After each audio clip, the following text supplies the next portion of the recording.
Hello. Hi guys, how are you? I hope that you're gonna have a great day. I have a great day because it's my birthday. So I hope that you're gonna have a great day as me. So today we're gonna talk about the FaceLift procedure a little bit, and I receive your question, and they are really nice and very frequently asked questions for everybody. So I'm going to try to answer all of them in one session. So some of them in Turkish, some of them in English. I'm going to start with English. So as far as I see, the main issue, all of you love the results FaceLift. However, you get scared about the incision and the scar. So I'm going to try to a little bit, expose the scar issue for you and try to give you some confidence about that. But first of all, we have to do an incision, right?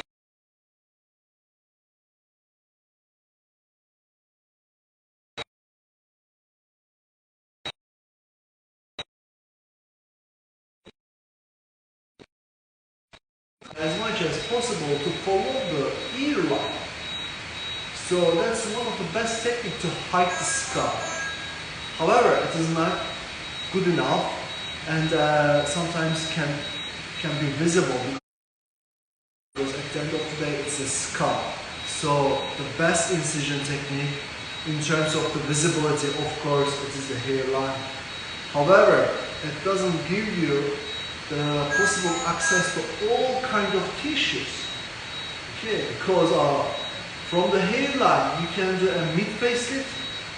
Alright, from there you can go and you can lift the mid face with the endoscopic approach, and also you can do a mid lift again the hairline with the endoscopic approach. But how are you going to manage those tissues which is in the center part and which is the main issue for those that complaining about the age issue? So that's why that we employ the front of the ear incisions. So let me show you, for example, one example. Burcu, can you show? So for example, that case, and there is a bulky collection over there, and she admit me for creating the jawline and of course the sagging. So what I did, I created the jawline very well, and that is my incision. Okay, it's going to heal very well. You don't need to get afraid if you don't have any healing issue. And how it's going to heal? Can you show me your phone, please? So, for example, that is a long-term result, 1 year after. So it's barely visible. And it's not a big issue. And what we can do, if we see a bad scar, we can employ laser treatment, which we have in our clinic. So the scar not going to be an issue for us. Otherwise, we are not going to be happy with the result, and we are not going to find it a successful result as well. So I hope that that's going to give you some confidence and those explanations works for you. Let me see your second question. It's about the pain. It's some kind of non-surgery, and everybody is, find the rhinoplasty a little bit painful and scary, but FaceLift, rhinoplasty, all kind of facial procedures, if they done very bad, you are not going to swell a lot, and you are not going to have any pain. And also, if you have a very low body pain level, we can employ again very heavy painkillers to stop your pain. And you're going to stay in the hospital 1 day, in some circumstances 2 days, so you don't worry about it. You're not going to alone on that journey. Don't worry, we're going to be with you. The next question is about the risk. Yeah, the facelift surgery, is it risky? Is it risky? Because in the surgery, you're gonna see the all nerves of the face area, and if accidentally you're gonna cut them, you're gonna cause a very, bad injury, which will cause paralysis of the facial muscles. And that's a disaster. So that's why that the experienced and the high-level surgeon needs to do that surgery for you.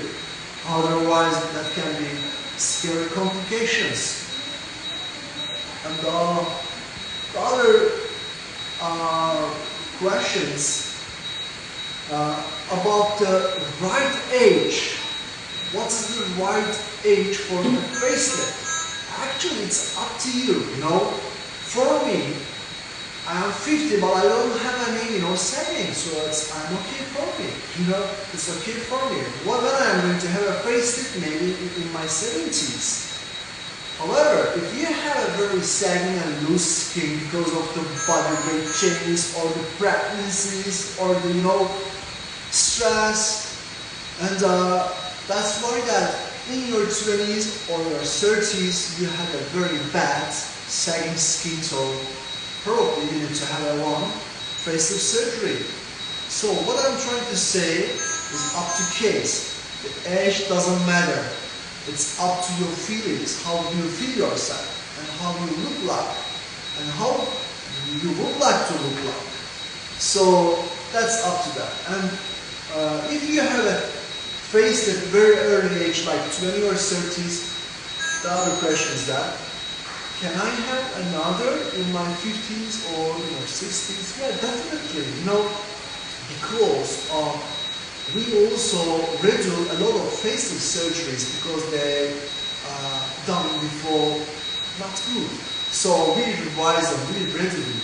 So in those cases, we deal with the scar tissues and the fibrosis and the disfiguration of the face, and we get a lot of successful results. So if you had a nice facelift, and if you're looking for another facelift 20 years later, why are you going to have one again? Definitely you can. But of course it's going to be a little harder for the surgeon to dissect the tissues because of the fibrosis. But it's not a big deal. An experienced and high-level surgeon can definitely deal with that situation and achieve a nice result for you. And the last question is about the fat injection. Why do I combine fat injection with the facelift? Because the facelift, the term is on its name.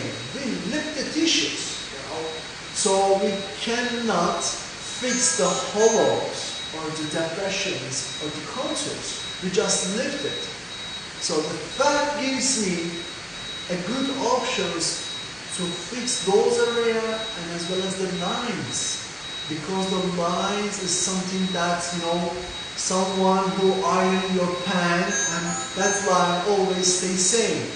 Whatever you do, you cannot erase the line again. So the fat injection give you make your hands stronger to erase those lines. So I hope guys you liked this small talk, and if you have more questions, please send them to me and let me do another live broadcast. See you later.